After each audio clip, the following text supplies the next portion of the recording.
Então, muito bom dia. A Cor do Dinheiro de quarta-feira, 8 de dezembro do ano da graça 2021. Olha, se você é seguidor habitual ou espectador habitual da Cor do Dinheiro, deixe-me só acertar aqui a câmara. Já sabe que é tradicional fazermos a Cor do Dinheiro nos feriados e dias de guarda. O único dia que escapa é o dia 25 de dezembro. Nem sequer 1º de janeiro nós deixamos fazer o programa. Aliás, no dia 1 de janeiro de 2022 vai fazer 5 anos de vida este canal. Ora, 306 mil seguidores, só posso agradecer a Vossas Excelências o fazerem disto um caso de sucesso.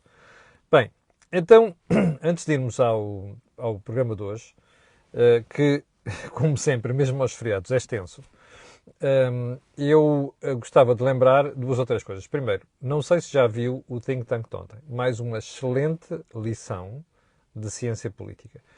E o Think Tank de ontem, o TT de ontem, teve uma dupla vantagem. É que nós comentámos em cima do acontecimento aquilo que se passou com a decisão do PSD de não ir coligado às eleições com o CDS. Ora, eu já vou a isso, mas vale a pena dar uma olhada, porque tanto o Jorge Marrão como o Joaquim Aguiar fizeram uma espetacular. Aliás, é tradicional. Eu não consigo encontrar um think tank que não tenha qualidade. Fizeram uma espetacular análise da situação política portuguesa presente e daquilo que se pode passar antes e depois destas eleições que aí vêm. Ora, por onde é que eu gostava de começar? Hoje, além de... só mais um pormenor, antes de começarmos. Não se esqueça que este canal tem uma parceria com a Prozis e, portanto, quando for ao site fazer compras, se utilizar o cupom promocional Camilo, tem logo um desconto de 10%. Bem, vamos então ao programa de hoje. E vamos começar por onde? Vamos começar, deixe-me só abrir aqui, às vezes o iPad empanca. Vamos começar por um assunto que eu ia ter falado ontem, mas não falei precisamente por causa da situação no PST. Já estava a sonhar, entre aspas, com o que se ia passar. E o que é o assunto? São as presidenciais francesas que estão aí ao rubro. Ontem falei-lhe do Sr. Zemmour e hoje vou falar da Sra. Valérie Pécresse. A senhora foi escolhida pelo Partido Republicano francês para candidata às eleições. A Sra. Pécresse não é uma senhora qualquer. É uma política com muita experiência. É uma senhora que anda nos meandros da política francesa ao seu mais alto nível e é só a presidente da Île-de-France. Como sabe, a Île-de-France é aquela região, a zona metropolitana de Paris e tem um peso político muito grande. E porquê é que eu a escolhi?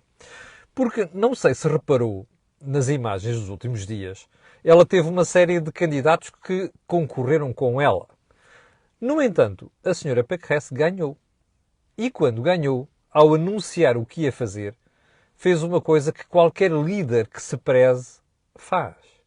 Rodeou-se de ampla representação ideológica e de tendências do partido, inclusive das pessoas que ela derrotou nas eleições. Percebeu? Faites la liaison, maltinha do PST. Particularmente a maltinha próxima da atual direção. É assim que se revelam políticos. É assim que os políticos se engrandecem. É assim que se revelam líderes com L grande. Primeiro ponto. Segundo, eu ouvi antes de ontem, e juro que ia tendo um acidente, vinha a conduzir e ouvi uma senhora com o inglês muito arrevesado a falar sobre uma investigação, um estudo da ONU em Portugal, sobre complexos colonialistas portugueses, em que se fazia referência a questões de raça e não sei quê, e racismo. Eu fiquei estupefacto.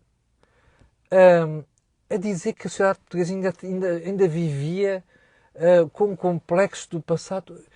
Nossa Senhora, a ONU não tem mais nada em que gastar dinheiro. Se não mandar para aqui 2, 3 ou 4 bichos caretas para falar sobre idiotices e gente que não percebe nada do assunto. Bem, dediquem-se àquilo que realmente vale a pena.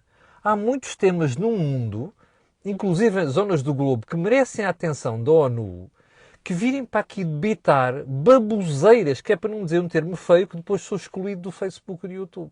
Percebe? Bom, ponto seguinte. Qual ponto seguinte? Por acaso aqueles meninos da ONU já olharam para as ex-colónias portuguesas para ver a situação em questão? Nomeadamente, a forma como dependem de certas potências estrangeiras? Nomeadamente, como em algumas delas já se fala de neocolonialismo, mas não é português. É de outros espaços geográficos. Ali a Ásia, sim, começado por C, China é um bom exemplo disso. Se calhar convinha irem fazer estudos para lá. Não é? Assim gastam bem o dinheiro que se mete na ONU. Bom, acho que o Guterres devia ter um bocadinho de sugestão. Via Verde. Via Verde, como sabe, este identificador que a gente tem aí e que permite facilitar a nossa vida. Pagamento de portagens, parques, pagamento de estacionamento cá fora e coisas desse género. Soubemos há 2 dias que a Via Verde separou o pagamento de portagens do resto.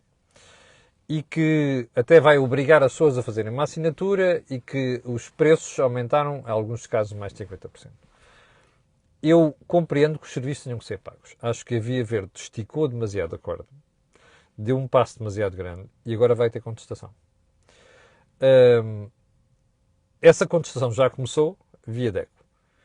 Como sabe, eu sou crítico muitas vezes em relação às coisas que a DECO faz, mas acho que neste caso tem razão, pelo menos em parte. E, portanto, recomendação à malta da Via Verde é que tenha um bocadinho de juízo. Porque uma coisa é subir preços, outra coisa é fazer uma subida e da forma como está a ser feito. É apenas uma sugestão. Ponto seguinte. Soube ontem que o Presidente da Câmara de Gaia e sua mulher vão responder na Justiça por, acho que é peculato. O Presidente da Câmara de Gaia refuta isto, diz que não faz sentido nenhum e vai provar em tribunal e não sei das outras. Bom, mas a verdade é que as primeiras respostas que o Sr. Presidente da Câmara de Gaia e a sua mulher deram no processo não foram tidas em conta, foram tidas em conta de Justiça por causa de uma história de um uso de automóvel elétrico contratado com uma empresa municipal que depois passou a estar ao serviço da mulher do Sr. Presidente da Câmara, não sei o quê. Bom, essa acusação. Bom, tudo isto é relevante.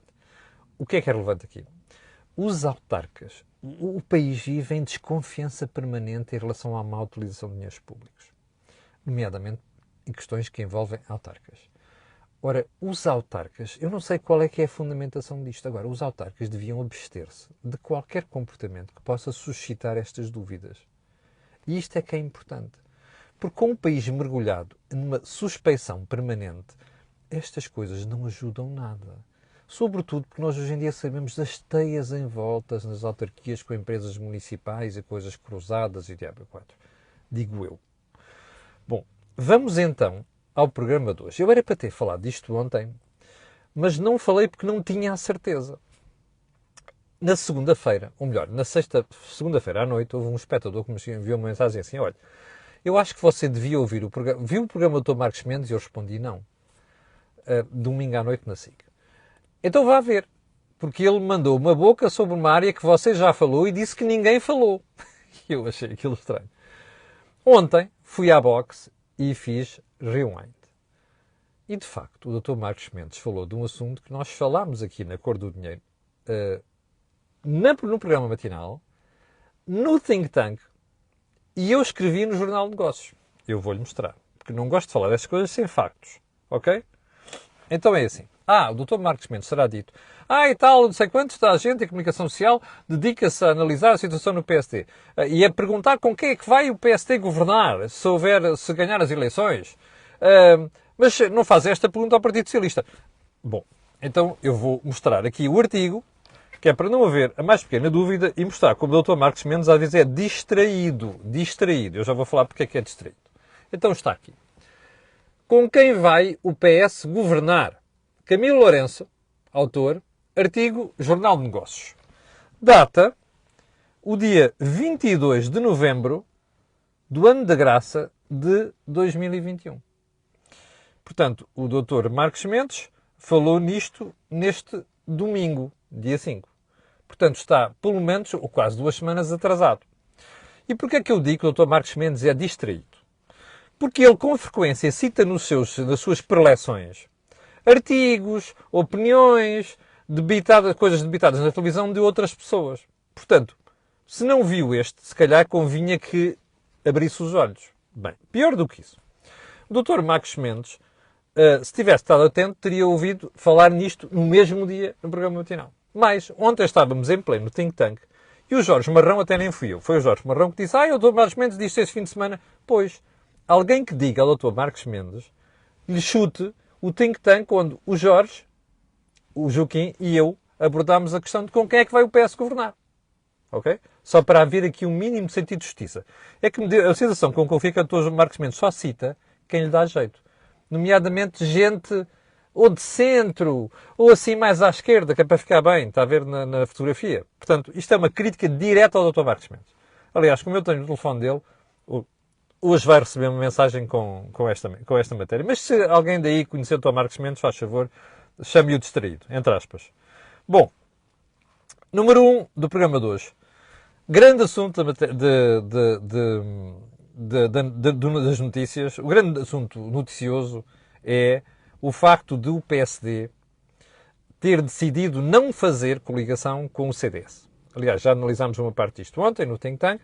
E o segundo assunto é o facto de o PSD ter feito uma limpeza, mas uma limpeza, a direção toda do Rio, nas listas para candidatos a deputados. Vamos ao primeiro ponto. Eu acho, tal como o Joaquim Aguiar e o Jorge Marrão, que a decisão da direção do PSD de não fazer coligação do PS com o CDS é um erro histórico. E porquê? Porque o PSD não tem nada para oferecer neste momento de novo, a não ser uma aliança reformadora, como dizia o Joaquim ontem. Ou seja, o PSD sozinho não vai a lado nenhum. Não vai a lado nenhum em termos de projeto e não vai a lado nenhum em termos de uma plataforma que permita não perder votos. Por exemplo, em Lisboa, para conquistar um deputado são precisos 60 mil votos. Ora, juntar 2 ou 3 partidos permite-nos baixar isto mais. Passa para o país uma mensagem de que se alargou o espectro à direita e é possível criar uma alternativa. Ora, isto é o que passou, se ficou destruído ontem com esta decisão. Bom, mas o que o PSD passa para o país é que, afinal, o que tem no seu projeto político é mesmo um bloco central. E repare, há várias formas de bloco central que nós temos calculizado aqui no think tank nas últimas semanas. Uma delas é participar num governo com ministros de um partido e ministros de outro, que foi uma coisa que nós também tocámos ontem no think tank, ou então um apoio parlamentar, seja do PSD ao PS ou do PS ao PSD, se houver um governo minoritário, nomeadamente para a aprovação do Orçamento de Estado. Ora, isto passa para o país a ideia de que, afinal, e depois isto é preocupante para o eleitor de direita e de centro, que é aquilo que o Dr. Rui Rio diz que a quem quer chegar. Que é, não, olha, nós estamos com a mesma proposta de sempre, vamos aqui isolados, e, portanto, não queremos uma coligação aqui, não queremos uns tipos ali, e, portanto, toda a conversa que eu estou a fazer de disponibilizar-me a fazer acordos com o PS é para fazer um bloco central. Ora, a pergunta que eu tenho para fazer a quem nos está a ver é: mas quem é que à direita e ao centro neste momento quer um bloco central? Porque esta é a ideia que o PSD está a passar. Ora, isto é um erro histórico. Bom, e é um erro histórico, ainda para mais, porque, como você sabe, desta semana, o PSD teve um bónus fantástico. Ao contrário daqueles que dizem que a acusação ao motorista de Eduardo Cabrita, que levou à admissão do ministro, é um bónus para António Costa, eu acho que é o contrário. Aquela história era a história, uma das histórias que o PSD e o PSD e a direita deviam cavalgar durante a campanha para mostrar a vergonha que é a gestão socialista. Como dizia ontem o Jorge Marrão, e muito bem, no think tank, o facto de ter sido preciso intervir a justiça neste processo mostra que nós chegamos a um ponto tal na política portuguesa em que só a judicialização é que leva os partidos a agir. Percebe? Isto é gravíssimo. Ou seja, não há o bom senso de pensar assim, politicamente o que aconteceu é uma coisa grave e eu vou-me demitir. Eu não posso continuar aqui. Ou então o chefe dizer, tu vais embora para casa, não podes continuar aqui. Não. Foi preciso intervir a justiça. Bom. Ou seja, isto era um bónus para o PSD. Que o PSD é mal barato agora. Porque, reparem um pormenor, é que isto não há inocentes aqui. O que é que a comunicação social vai estar a fazer hoje, nos próximos dias e nas próximas semanas? É falar das tricas à volta disto. Ou seja, o assunto principal nas próximas semanas vai ser o PSD e a direita. E a forma como anda para aí desengonçada, ou desengingonçada, percebe? Não é o PS. Aliás, o Dr. Marcos Mendes estava muito preocupado com a história do PS. Olha, tem aqui um bom assunto, não é? Porque isto é um erro, e é um erro histórico que vai custar ao Rui Rio muito, como vamos ver a seguir. Bom, por falar em PSD, ontem tivemos a certeza daquilo que já se suspeitava.